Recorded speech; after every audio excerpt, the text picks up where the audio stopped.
Let's start with Karl Marx. What were the central ideas of Marx that lay the foundation of communism?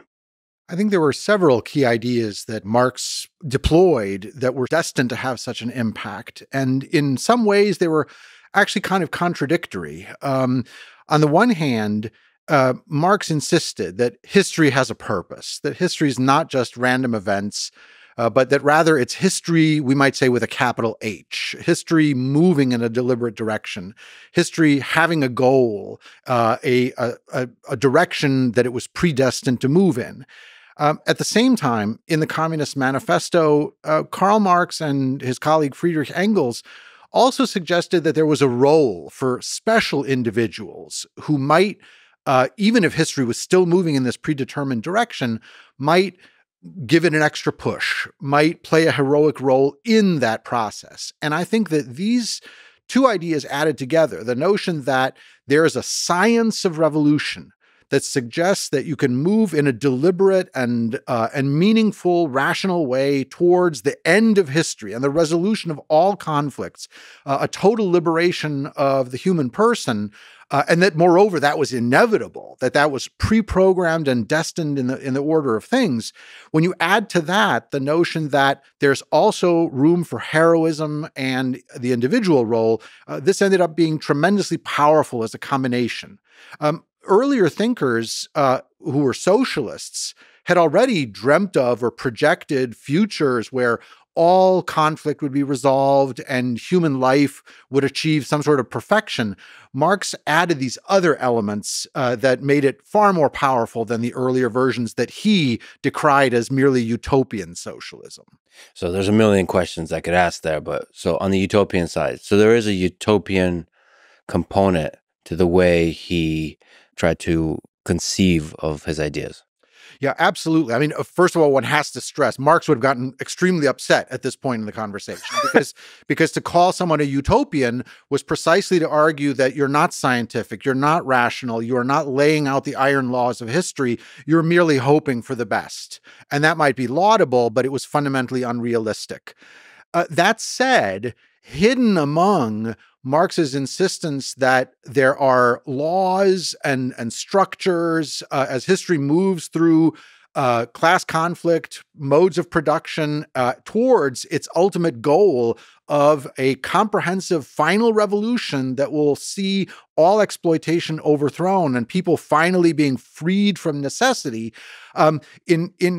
Smuggled in among those things are most definitely utopian elements. And they come especially at the end, in which Marx sketches the notion of what things will look like after the revolution has resolved all problems. There, vagueness sets in. It's clear that it's a blessed state that's being talked about. People no longer exploiting one another. People no longer subject to necessity or poverty, but instead enjoying all of the productivity of industrialization that hitherto had been put to private profit, now collectively owned and deployed.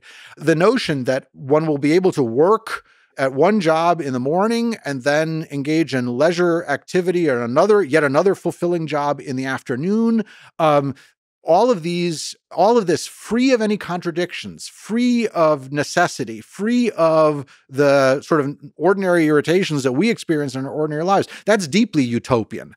The difference was that Marx charted a route towards that outcome that was that presented itself as cutting-edge science, and moreover, having the full credibility that science commanded so much, especially in the 19th and early 20th century.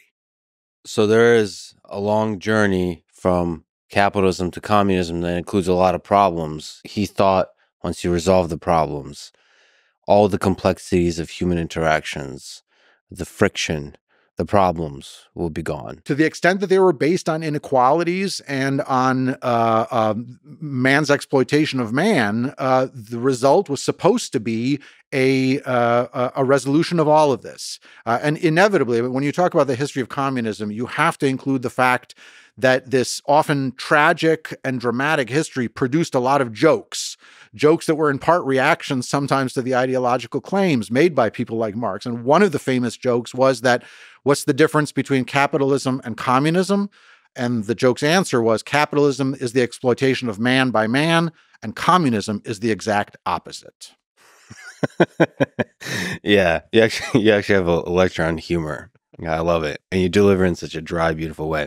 Okay, there's, again, a million questions. So you outline a set of contradictions, but it's interesting to talk about his view. For example, what was Marx's view of history?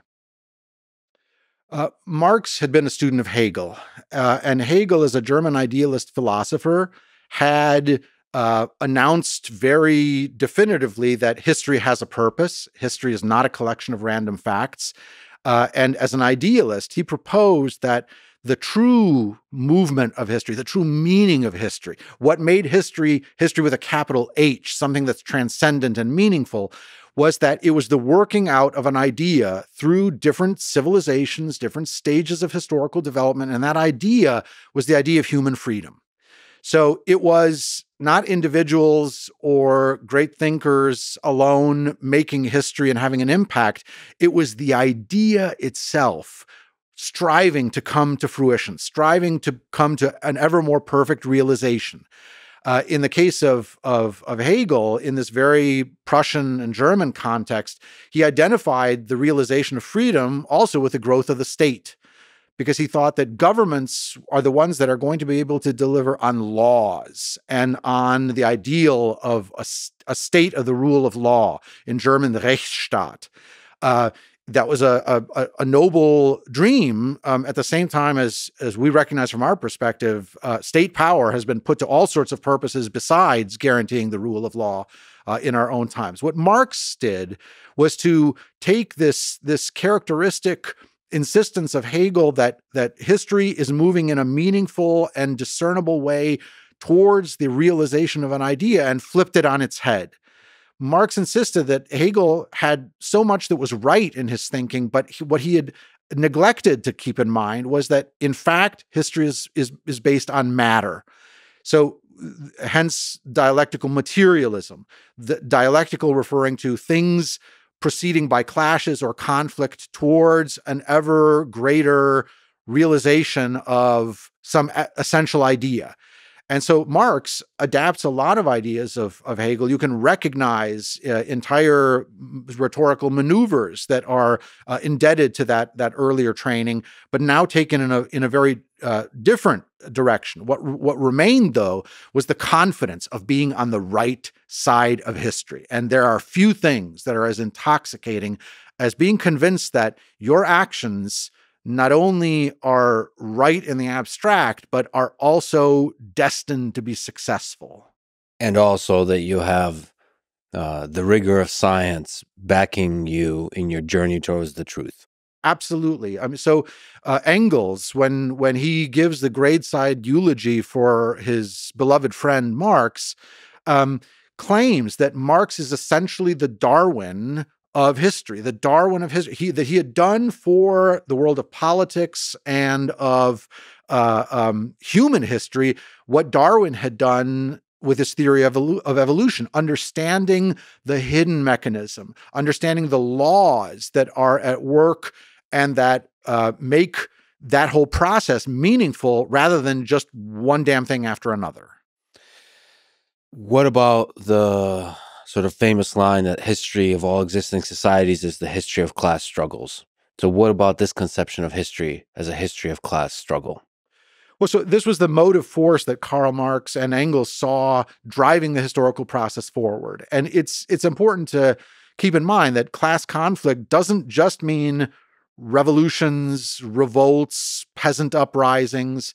It's sort of the totality of frictions and of clashes, conflicts of interest that appear in any society. And so Marx was able, in this spirit that he avowed was very scientific, to demarcate stages of historical transformation. Primitive communism in the prehistoric period, then moving towards what was called state slavery. That's to say, the early civilizations deploying human resources and ordering them by all-powerful monarchs. Then private slavery in the ancient period. and then moving to feudalism in the Middle Ages. And then here's where Marx is able to deliver a pronouncement about his own times, seeing that the present day is the penultimate, the next to last stage of this historical development, because the feudal system of the Middle Ages and the dominance of the aristocracy has been overcome, has been displaced by the often heroic achievements, astonishing achievements in commerce and in world building of the middle class, the bourgeoisie, who have taken the world into their own hands and are engaged in class conflict with the class below them, which is the working class or the proletariat. And so this sort of conflict also, by the way, obtains within classes. So the bourgeoisie are going to be gravediggers, Marx announces, of their own supremacy because they're also competing against one another. And members who don't survive that competition get pressed down into the subordinate working class, which grows and grows and grows to the point where at some future moment, the inevitable explosion will come and a swift revolution will overturn this penultimate stage of human history and usher in instead the dictatorship of the working class, and then the abolition of all classes, because with only one class remaining, everyone is finally unified and without those internal contradictions that had marked class conflict before. The dictatorship of the working class is an interesting term. So what is the role of revolution in history?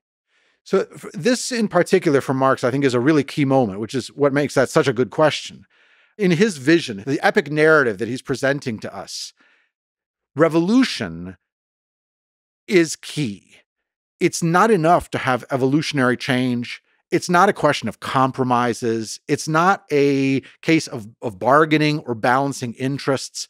Revolution is necessary as part of the process of a subjugated class coming to awareness of its own historical role. And when we get to the proletariat, this working class in its entirety, to whom Marx assigns this epic Promethean role of being the ones who are going to liberate all of humanity, a class that is universal in its interests and in the sort of role in salvation history that they'll be playing in this secular framework, they need revolution and the experience of revolution in order to come into their own. Because without it, you'll only have half-hearted compromise and something less than the consciousness that they then need in order to rule, to administer, and to play the historical role that they're fated to have.